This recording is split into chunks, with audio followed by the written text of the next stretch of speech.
বাচ্চা ছেলে মেয়েরা সমস্ত প্রশংসা যাবতীয় গুণগান একমাত্র আল্লাহ রাব্বুল আলামিনের জন্য, যিনি সর্বশক্তিমান, যিনি নভমণ্ডল ভূমণ্ডলের মালিক।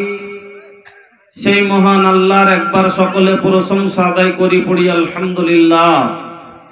অতঃপর দুরুদ এবং সালাম কুল কায়নাতের সেরামনি নবী মক্কি, নবী মাদানী, নবী আহমদ, নবী মুহাম্মদুর রাসূলুল্লাহ সাল্লাল্লাহু আলাইহি ওয়াসাল্লামের প্রতি শত কোটি শান্তির ধারা অবতীর্ণ হোক। আল্লাহুম্মা সাল্লি ওয়া সাল্লিম ওয়া বারিক আলাইহি। উপস্থিত মুসলিম ভাই ও বোনেরা, আমি আপনাদের সকলেরই পরিচিত লোক, কারণ এই এলাকা আমি প্রায় 10 বছর আপনার এখানে আমি থেকেছি। আপনারা সবাই জানেন, আমি আপনাদের সম্মুখে কথা বলার পূর্বে ए भैया हर बेर एगो बात कहे में नीक नहीं लगाता। अरे रउआ लोग वही खड़ा रहबा तो पीछे के लोग कैसे देखी हो। अरे रउए लोग सोची, ए भैया बैठ के सुनला पर का सुनाई ना देखी का। अरे हम के देखे के जरूरत नहीं खे। अरे हम वो भोजपुरी हैं जो बीतल साल भी आइले रही, 10 साल से रउआ लगे आवत जावत रहनी हन। यहाँ रउआ लोग से हमारे विनती बाकी रउआ लोग बैठ जाए। ए भैया अरे बात मान ला, बैठ के सुना। पीछे वाला के तकलीफ हो रहा बा, उ लोग के देखे नहीं खे मिलाता, रउआ लोग तनी बैठ जाए। केमन जुग आइलो रे भैया, क्यों कथाई सुने ना। आइल कैसन जमाना, आइल कैसन जमाना, बुझाइबे न करे। जेकरा चाही लजावे के लजाइबे न करे। जेकरा चाही लजावे के लजाइबे न करे। बाप संग बेटा लड़े, भाई संग भाई, आपस में लारा तारी बेटी और माई। लाके समझौला पर ही समझबे न करे। जेकरा चाही लजावे के लजाइबे न करे। मोच साथा बाटे ही पी काट के सलामा, लइका लइकी पहनस डिस्को शॉर्ट जोड़ा जामा। अरे लइका हक लइकी चिन्हबे न करे। जेकरा चाही लजावे के लजाइबे न करे। जेकरा चाही लजावे के लजाइबे न करे। আমি আপনাদের সম্মুখে একটু আলিম ওলামাকে দেখে নিজকে আলিম ওলামার শ্রদ্ধা করাটা একটা বড় ইমানের অংশ গো। বসে যান, কথা মানেন। আমি আপনাদের সম্মুখে কোরআনের একটি ছোট্ট আয়াত তেলাওয়াত করেছি এবং বিশ্ব নবী মুহাম্মদুর রাসূলুল্লাহ সাল্লাল্লাহু আলাইহি সাল্লামের একটি হাদিস আপনাদের সম্মুখে পড়েছি। আপনারা জানেন যে আমি আপনাদের সম্মুখে বক্তব্য করতে পাবো না, তার কারণ হলো আমি একটা হলাম এখানকার গ্রামের লোক কহেন তাও, আর একটা দায়িত্বমূলক লোক কহেন তাও। এই জন্য বাহিরের বক্তা আলহামদুলিল্লাহ এখনো 3টা কি 4টা শোনাবার জন্য নিয়ে রেখেছি। আমাকে এখানকার স্টাফই ধরেন, এবার বরঞ্চ আমি এখন থাকতে পারি না আমি প্রোগ্রামের কারণে, কিন্তু এখনো আমার লাগাও আর আমার ভালোবাসা আর আমার ওই রকমই সম্পর্কই এখনো এখানে আছে। এই মাদ্রাসা আলহামদুলিল্লাহ, আপনাকে আমি কতদিন থেকে মাদ্রাসার সাথে সম্পর্ক, যখন থেকে মাদ্রাসা আপনাকে 2000 সাল থেকে আপনাকে আমি দেখিয়ে দিচ্ছি মাদ্রাসা ছিল কি আর কোনটা আপনার দানের বিনিময় মাদ্রাসা কোনটা এসছে। তাহলে আগে আয়াতটার তরজমা করে দিই। আল্লাহ রাব্বুল আলামিন বলছেন, কুল হে নবী বলে দাও, হাল ইয়াস্তাবিল্লাযিনা ইয়ালামুনা ওয়াল্লাযিনা লা ইয়ালামুন, কি শিক্ষিত লোক আর অশিক্ষিত লোক দুজন কি সমান হতে পারে? সমান, এটা একটা প্রশ্ন।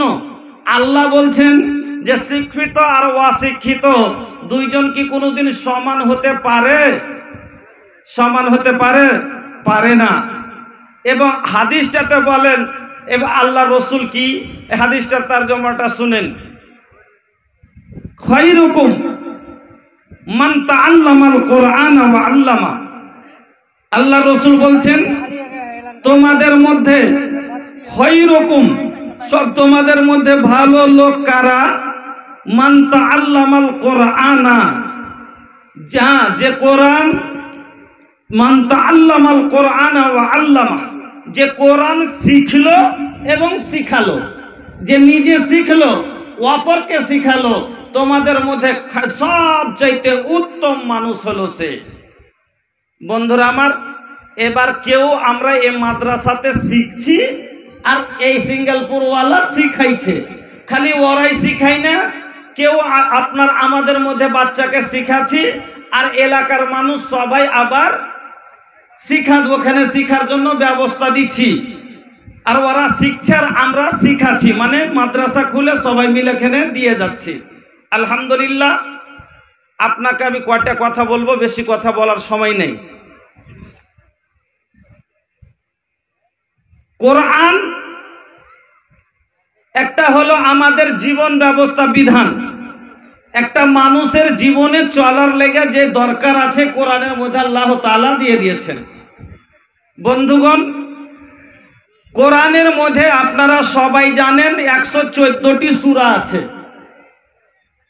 এই কোরআনের ভিতরে যতগুলো কথা আছে, ওয়াহদানিয়ত থেকে লিয়া, উলুহিয়ত রুবুবিয়ত থেকে লিয়া, আপনার আসমায়ে সিফাত থেকে নিয়ে দুনিয়ার যাবতীয় জিনিসের প্রয়োজনীয় যত কথা সব কোরআনের ভিতর আল্লাহ বলে দিয়েছেন। কিন্তু আপনারা সবাই জানেন এই কথাটাও যে কোরআনের ভিতরে যেটা সর্বপ্রথম আয়াত নাজিল হয় সেটা শিক্ষা সম্বন্ধে। নমাজের কথা পরে, ইসলাম আইলো দুনিয়াতে, নবীর ওপরে ওহী আসতে শুরু হলো, নমাজের কথা পরে, রোজার কথা পরে, পাকের কথা পরে, হজের কথা পরে, জাকাতের কথা পরে, বাপের সম্পত্তি ভাগের কথা পরে, সব কিছু পরে। সব আগে আল্লাহ বললেন ইকরা, পড়ার কথা। কেন? না পড়লে ভাই কিচ্ছু হবে না, না পড়লে কিচ্ছু হবে না। তার কারণ হলো শিক্ষা মানুষের দু প্রকারের হয়, একটা হলো জেনারেল শিক্ষা, দুনিয়াবি শিক্ষা, আর একটা হলো দ্বীনি শিক্ষা। একটা দ্বীনি শিক্ষা যেটা কোরআন হাদিসের শিক্ষা। দুনিয়াবি শিক্ষা মানুষকে দুনিয়াতে সম্মান দেয়, আখেরাতে দেয় না। আর দ্বীনের শিক্ষা মানুষকে দুনিয়া আখেরাত দু জায়গাতে সম্মান দেয়। দুনিয়াবি শিক্ষা যদি একটা লোকের কাছে থাকে, এলাকার জন্য সবারই লেগা পুরা হয়ে যায়। যেমন আপনাকে বলছি, এই এলাকাতেই একটা ইঞ্জিনিয়ার যদি গোটাই এলাকার মানুষ বাড়ি বানাইবার লেগে তাকে ডাইকে নিয়ে আসে, সবারই কাজ করে দিতে পারবে। এই এলাকাতেই একটাই ডাক্তার গোটাই গ্রামের এলাজ করে দিতে পারবে, একটা ডাক্তারই হয়ে যাবে। এই এলাকাতে যদি একটা ইঞ্জিনিয়ার থাকে তাহলে গোটাই সব আপনার বিল্ডিং এর ছক এঁকে দিবে। কিন্তু আপনার দ্বীনি শিক্ষা এমন একটা শিক্ষা যে আপনার ফরজ গোসল আপনার ভাইয়ের করে দেওয়াতে হবে না। ইঞ্জিনিয়ার এই পাড়ার লয় ওই পাড়ার ইঞ্জিনিয়ার আপনার বাড়ির নকশা বানিয়ে দিতে পারে, আপনার পুল বানিয়ে দিতে পারে, আপনার এলাজ করে আপনাকে ঠিক করে দিতে পারে, কিন্তু এর অন্য গ্রামের লোকে আপনার পুরা করে দিবে। কিন্তু আপনার বাড়ির ভাই যদি চাহে যে আমি আর বদলা নমাজ পড়ে দিব, হবে? আপনার ভাই আপনার বদলা নমাজ পড়ে দিলে হবে? হবে না। নমাজ আপনাকেই পড়তে হবে। আর নামাজ পড়তে গেলে উজু লাগবে, উজু করতে গেলে উজুর সুন্নাত ফরাইজ আপনাকে জানতে হবে, শিখতে হবে। আর তারপরে ফরাইজ সুন্নাত জানার পরে আপনি যখন উজু করবেন তাহলে আপনার অজু হবে। তারতিবে অজু করবেন, অজু হবে। বেতারতিব করবেন, অজু হবে না। অজু না হলে পাক হবেন না, পাক না হলে নামাজ হবে না, নামাজ না হলে নেকি হবে না, আর নেকি না হলে ভাগ্যে জান্নাত জুটবে না। এই জন্য আল্লাহ রাব্বুল আলামিন সব কিছু বাদ দিয়ে আগে বললেন ইকরা, পড়। কেন? এ মানুষ নামাজ পড়বি, নামাজ পড়তে গেলে পড়ার দরকার পড়বে, সূরা জানতে হবে, দোয়া জানতে হবে। রোজা করতে গেলে কতক্ষণ রোজা থাকা লাগবে, কতক্ষণে ইফতারি করবি, কতক্ষণে সাহারি খাবি জানতে হবে। রোজার অবস্থায় কি জায়েজ কি না জায়েজ না জেনে রোজা করলে তোর রোজা হবে না, আর রোজা না হলে নেকি হবে না, আর নেকি না হলে তোর ভাগ্যে জান্নাত হবে না। এই জন্য আল্লাহ নামাজের কথা পড়ে, রোজার কথা পড়ে, হজের কথা পড়ে, যাকাতের কথা পড়ে। জোগাড়ি দিতে দিতে যদি মিস্ত্রি ঘর বানাইতে শুরু করে দেয়, এই মিস্ত্রির দেওয়াল কোনোদিন সোজা হবে না। এই বা সিমেন্টের মাত্রাও বুঝে না, এই বালুর মাত্রাও বুঝে না। লাগবে 2 টিন বালু, দিয়েছে 4 টিন বালু। লাগবে 1 টিন সিমেন্ট, দিয়েছে 8 টিন সিমেন্ট।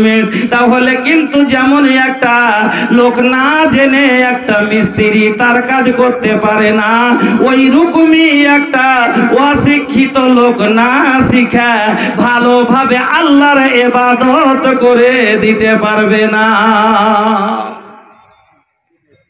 না শিখে ইবাদত কেউ করে দিতে পারবে না। আর না শিখে ইবাদত করলে ইবাদত জীবনে কোনোদিন চরুস হবে না।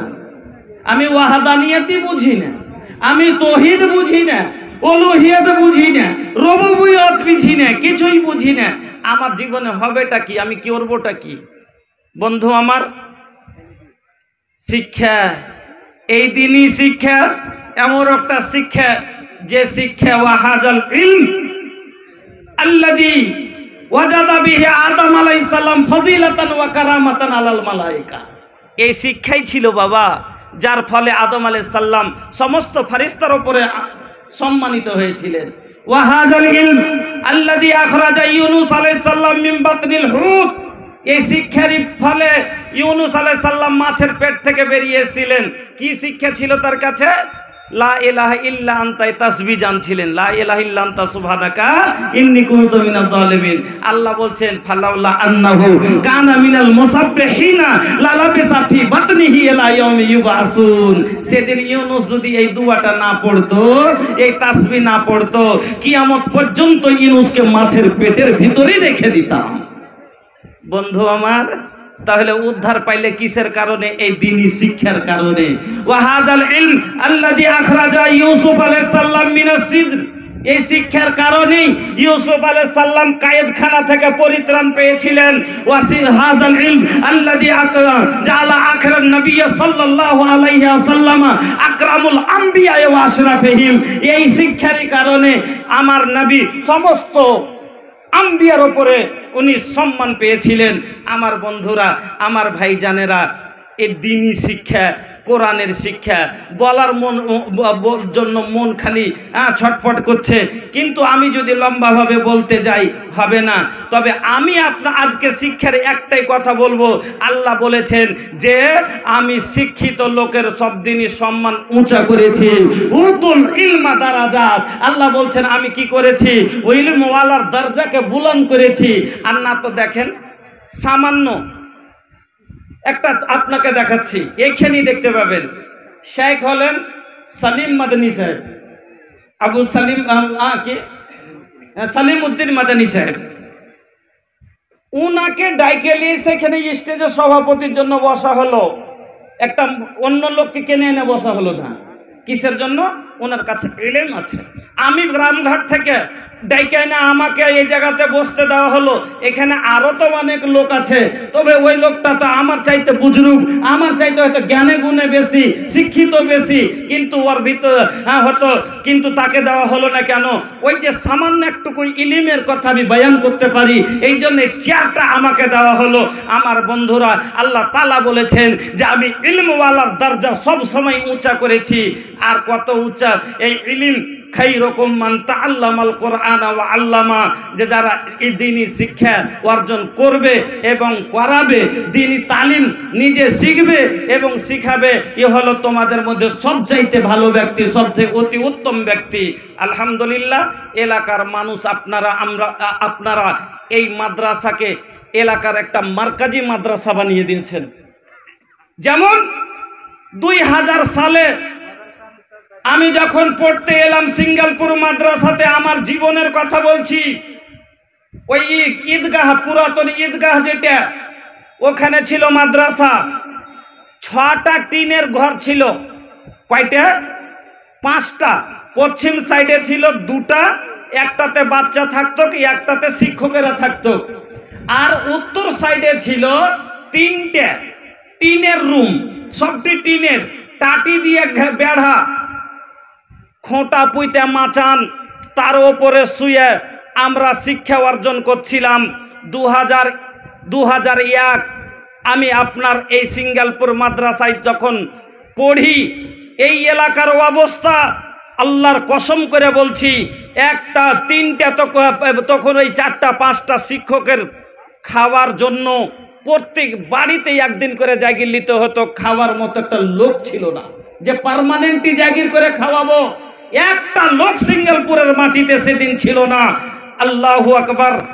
আজ একটা লোকে চাইলে 10টা লোককে পুষতে পারবে, এত বড় সম্পত্তি আল্লাহ কেন দিলেন? আল্লাহর ওয়াদা আছে, আনফিক ইয়া ইবনা আদম উনফিক আলাইক, হে আদম সন্তান, তোরা খরচ কর, আমি আল্লাহ তোদের উপরে খরচ করব। ওই দুঃখের দিনে খরচ করেছিলেন। এলাকার মানুষ সব চাইতে বেশি অবদান আমি তো সেই যুগে দেখতাম জানকীনগরের ছিল। সেই যুগে সব থেকে বেশি যদি দান থাকতো তো জানকীনগরের।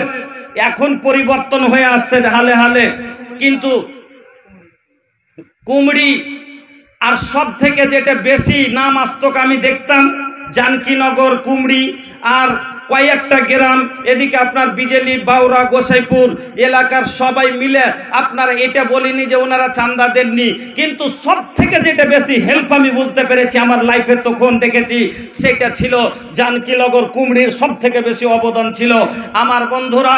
তারপরে ওখান আমি 2002-3-এ এখান থেকে দুসরি জামাত শেষ করে তখন আমি বোম্বাই পড়তে যাই। তারপরে আমি ফারাগাতের পরে যখন আসলাম, আমি প্রথম এসে এই মাদ্রাসার শিক্ষক হলাম 2005-এ। 2005 সালে যখন এই মাদ্রাসার এই পূর্ব সাইডের 5টা রুম হয়েছিল মাত্র, তারপর থেকে এখন মাত্র এই 15টা বছরের মধ্যে কত দূর আপনারা হেল্প করলেন। এই মাদ্রাসার চতুর্দিকে গাঢ়া, যেখানে আসতে নামতে ভয় হতো, আজ একটা মার্কাজি মাদ্রাসা, আজ একটা এলাকার মধ্যে মনে হচ্ছে একটা কলেজ, ইউনিভার্সিটি খাড়া হয়ে আছে। এই এলাকার মানুষকে খুশ আমদেদ, শুকরিয়া, নারে তাকবীর। সিঙ্গালপুর ওয়ালাকে আভার থাকতে হবে এলাকার মানুষের। এত বড় অবদান সিঙ্গালপুরের লোকের একাই নাই, এলাকার মানুষ আপনাদের দানের বিনিময়। সিঙ্গালপুরে কয়টা লোক আছে যার কাছে 25-30 বিঘা জমি আছে? নাই। 10টা 5টা লোক হবে হয়তো 10-20 বিঘা জমির মালিক। সব তো গরিব মানুষ। আলহামদুলিল্লাহ, বাহির খেটে, বিদেশ খেটে এখন আলহামদুলিল্লাহ কিছু মানুষ ব্যবসা বাণিজ্য করে ভালো তারা কিতে এসছে। এবং এলাকার মানুষ আপনারা সবাই মিলে এই দান দিয়ে দিয়ে আপনার একটাও দান বেফলে যায়নি। আপনি নিজে দেখেন, গত বছর জালসাতে থেকে নিয়ে জালসার পরে কাজ চালু হয়েছে, আজ পর্যন্ত মিস্ত্রি চলতেছিল এই মাদ্রাসার উপরে, চতুর্দিকে বিল্ডিং। আলহামদুলিল্লাহ, এলাকার মানুষ, আমি আপনার কাছে ওয়াজ করব সেই রকম মুখলি আমি বসিনি।